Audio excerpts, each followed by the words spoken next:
தமிழ். தமிழ் மொழி போல் இனிதாவது எங்கும் காணும். பாமராய் விலங்குகளாய் உலகனைத்தும் நிகழ்ச்சி சொல்லும் பான்மை கெட்டு நாம் நமது தமிழர் என்ன கொண்டு இங்கு வாழ்ந்திடுதல் நன்றோ. சொல்லி தேமமுற தமிழோசை உலகமெல்லாம் பரவும் வகை செய்தல் வேண்டும். யாம் அறிந்த புலவரிலே கம்பனை போல், வள்ளுவரை போல், இளங்கோவை போல் பூமி நன்னில் யாகனுமே பிறந்ததில்லை.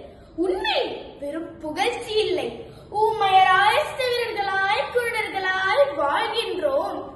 ஊர் சொல்கை சேமமுற வேண்டுமெனில் தெருவெல்லாம் தமிழ் முழக்கம் செழிக்கச் செய்வேன்.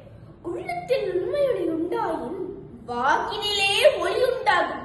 வெள்ளத்தின் பெருக்கை போல் களைப்பெருக்கும் கவிப்பெருக்கும் மேகுமாயும் பள்ளத்தில் வீழ்ந்திருக்கும் குருடரெல்லாம் விழி பெற்று பதவி கொள்வார்.